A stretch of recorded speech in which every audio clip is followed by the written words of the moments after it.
አሁን ላይ ብዙዎች የእግዚአብሔርን ድምፅ ለመስማት ይናፍቃሉ።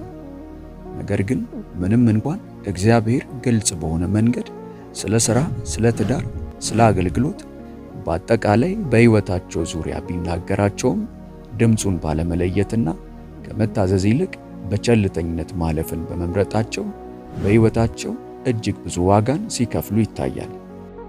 በዚህ ቪዲዮ እግዚአብሔር ግልጽ በሆነ መንገድ እየተናገራችሁ እንደሆነ የሚያሳዩ 5 ምልክቶችን የምናይ ይሆናል። እርሶም መልእክቱን እስከ መጨረሻው በትኩረት በመከታተል እግዚአብሔር በሕይወታችሁ ካላዘዘው መከራ ራስዎን እንዲጠብቁ የአክብሮት ግብዣችን ነው። እንደተለመደው ቪዲዮውን ላይክ አድርገው በመጀመር አብረውን ያገልግሉ። ለቻናሉ አዲስ ከሆኑ ደግሞ ሰብስክራይብ በማድረግ ቤተሰብ ይሁኑ። አሁን በቀጥታ ወደ መልእክቱ እንለፍ።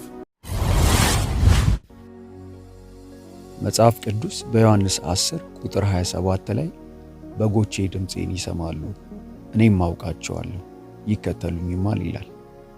ኢየሱስ ከበጎቹ መካከል አንዳንዶቹ ብቻ ድምፁን እንደሚሰሙት አልተናገረም። በጎቹ ሁሉ ድምፁን እንደሚሰሙት ተናግሯል።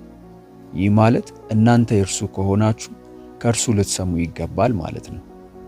ለፓስተሮችና ለነቢያት የተሰጠ ስጦታ አይደለም። የእግዚአብሔር ልጅ እንደመሆን መጠን የልጅነት መብትህ ነው። ግን ችግሩ ይኸውልህ፣ በሰው ልጅ ታሪክ ውስጥ እጅግ ከፍተኛ በሆነው ዘመን ውስጥ እንኖራለን።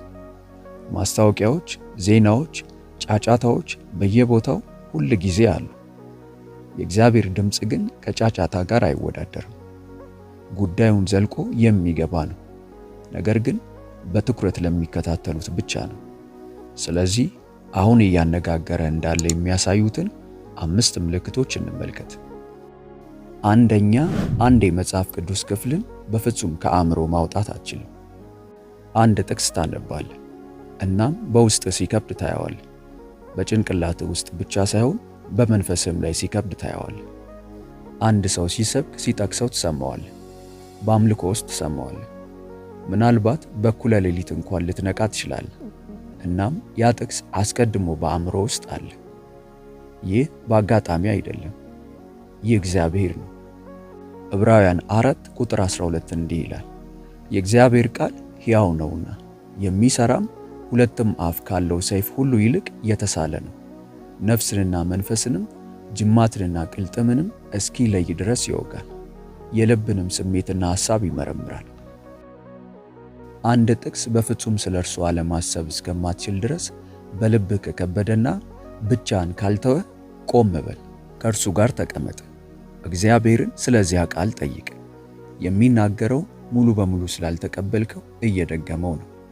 በዚያ ቃል ውስጥ አሁንም በመንፈስህ ውስጥ ሊያኖር የሚፈልገው ነገር አለ። ቃሉን ማንበብ ብቻ አታንብቡት፣ አዳምጡት። ሁለተኛ፣ ጥልቅና ግልጽ ያልሆነ እረፍት ማጣት።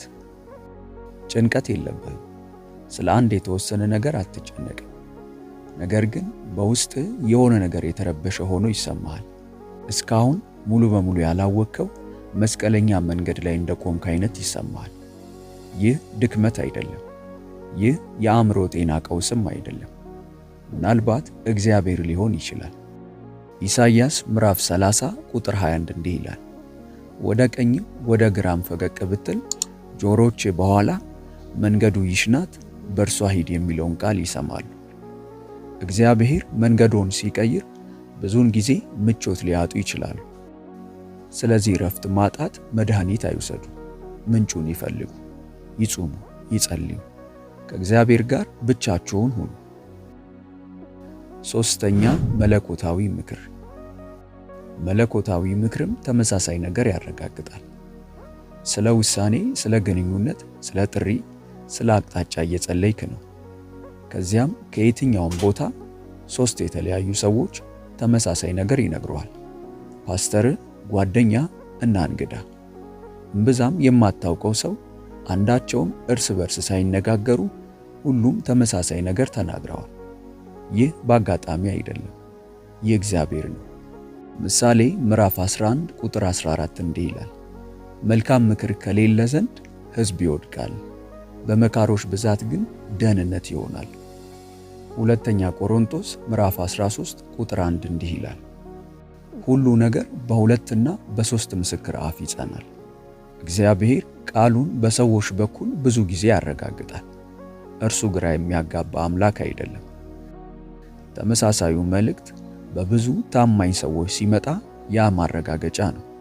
ግን ማስጠንቀቂያው ይኸውልህ፣ አማካሪዎች በእውነት በመጽሐፍ ቅዱስ ላይ የተመሰረቱ መሆናቸውንና መስማት የምትፈልገውን ብቻ ሳይሆን ትክክለኛውን መልእክት የሚናገሩ መሆናቸውን ማረጋገጥ አለብህ። ካንተ ምላሽ በላይ እግዚአብሔርን በሚፈሩ ሰዎች ራስህን ክበብ። ተመሳሳዩን መልእክት ስትሰሙ በጸሎት ወደ እግዚአብሔር አምጡት። እግዚአብሔርን ጠይቁት። ጌታ ሆይ አንተ ነህ በሉት። አዳምጡት። ለመስማት ፍቃደኛ ነኝ በሉ። ከዚያም ለመታዘዝ ዝግጁ ሁኑ። አራተኛ፣ ያልተለመዱ ሁኔታዎች፣ የበሮች መከፈት ወይም መዘጋት። አንዳንድ ጊዜ እግዚአብሔር በሹክሹክታ አይናገርም፣ በክስተቶች ይናገራል። እንደሚከፈት እርግጠኛ የነበራችሁት በር ይዘጋል፣ ግንኙነት ያበቃል፣ ሥራ ይወድቃል፣ ወይም በተቃራኒ ያልተጠበቀ አጋጣሚ ከየትኛውም ቦታ ብቅ ይላል። ይህ የእግዚአብሔር ሉዓላዊነት በሥራ ላይ ነው። ምሳሌ 16 ቁጥር 9 እንዲህ ይላል፣ የሰው ልብ መንገዱን ያዘጋጃል፣ እግዚአብሔር ግን አካሄዱን ያቀናለታል። ራእይ ምዕራፍ 3 ቁጥር 7 እንዲህ ይላል፣ የዳዊት መክፈቻ ያለው የሚከፍት የሚዘጋም የሌለ የሚዘጋ የሚከፍትም የሌለ።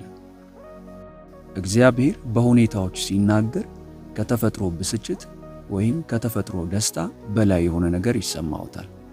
መንፈሳዊ ክብደት ይኖረዋል። ሙሉ በሙሉ ማስረዳት የማትችለው ግልጽነት። አሁን ከተከሰተው አንጻር የማይወዳደር ሰላም። ግን ብዙ ክርስቲያኖች የሚሳሳቱበት ቦታ ይህ ነው። እግዚአብሔር የዘጋባቸውን በሮች በግድ ለመክፈት ይሞክራሉ። እግዚአብሔር የከለከለውን ከእግዚአብሔር የተላከ ቃል መሆኑን መቀበል ስለማይችሉ ይለምናሉ። እያንዳንዱ የተዘጋ በር የተጠበቀ መንገድ ነው። እያንዳንዱ የተከፈተ በር የተዘጋጀ ዕጣ ፈንታ ነው። የተዘጉ በሮችን መዋጋት አቁሙ። አምስተኛ፣ እርሶ የሚገቱትና ተደጋጋሚ የሆነ የእግዚአብሔር ድምፅ። ይህ በጣም ከባድና በጣም አስፈላጊው ነው። እግዚአብሔር በልብ ውስጥ የሚያስቀምጠው ሁል ጊዜ የሚናገርበት ግልጽ የሆነ ድምፅ አለ። ሙሉ በሙሉ ያላቆምከው ኃጢአት፣ ትክክል ያልሆነ ግንኙነት።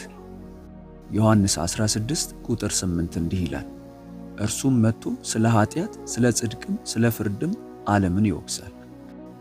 የመንፈስ ቅዱስ ሥራ ማለቂያ የሌለው የጥፋተኝነት ስሜት እንዲሰማዎት ማድረግ አይደለም።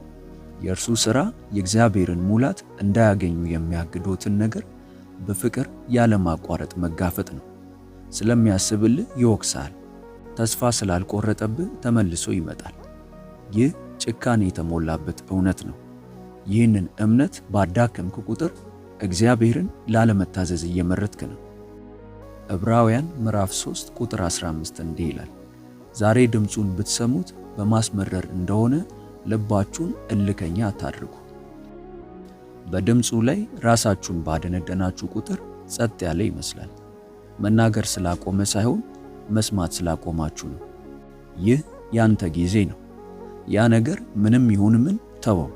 ነገ አይደለም፣ ዛሬ። እግዚአብሔር እየተናገረ ነው። ለመታዘዝ ፈቃደኛ ነህ? ጥያቄው እግዚአብሔር እየተናገረ ነው ወይ የሚለው አይደለም። ጥያቄው እየሰማ ነው ወይ የሚለው ነው። ሮሜ ምዕራፍ 10 ቁጥር 17 እንዲህ ይላል፣ እምነት ከመስማት ነው፣ መስማትም በእግዚአብሔር ቃል ነው። የእግዚአብሔር ንግግር ዝም ብሎ አይደለም፣ ተግሳጽ ነው። በጫጫታ ውስጥ ጸጥታን ይፈልጋል። ሁሉን በሚያውቅ አምላክ ፊት ትሕትናን ይጠይቃል። ሙሉ በሙሉ ከመረዳቱ በፊትም እንኳ ታዛዥነትን ይጠይቃል። ስለዚህ በመቀጠል ማድረግ የሚጠበቅብህ ነገር ምንድን ነው? መጽሐፍ ቅዱስህን ክፈት፣ ተንበርከክ፣ እናም እነዚህን ቃላት ተናገር። ጌታ ሆይ እሰማሃለሁ፣ ንገረኝ፣ እታዘዝሃለሁ በል። እንደ ቀመር አይደለም፣ እጅ እንደ መስጠት። ቅዱሳን፣ በዚህ ቪዲዮ ከጠቀስናቸው 5 ምልክቶች መካከል የትኛው በሕይወቱ ገጥሞት ያውቃል? በኮመንት ላይ አስቀምጡልን።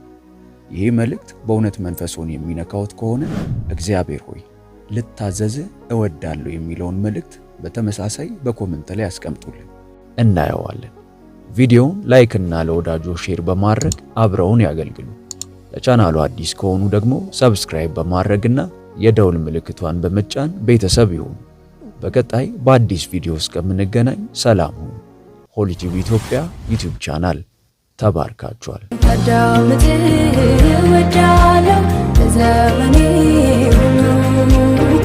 በይበልጥ በመንፈሳዊ ሕይወቶ እጅግ የሚበረቱባቸውና መንፈሳዊ ረሃቡን የሚጨምሩ ትምህርቶች እንዲሁም የጸሎት አገልግሎት በየቀኑ እንዲደርሱ ሰርቫንት መልካሙ ሙሉጌታ በማለት የፌስቡክ እንዲሁም የቲክቶክ አካውንታችንን እንዲሁም ሆሊ ቲዩብ ኢትዮጵያ ብለው ሰርች በማድረግ የቴሌግራም ቻናላችንን ይቀላቀሉ። ተባርካችኋል።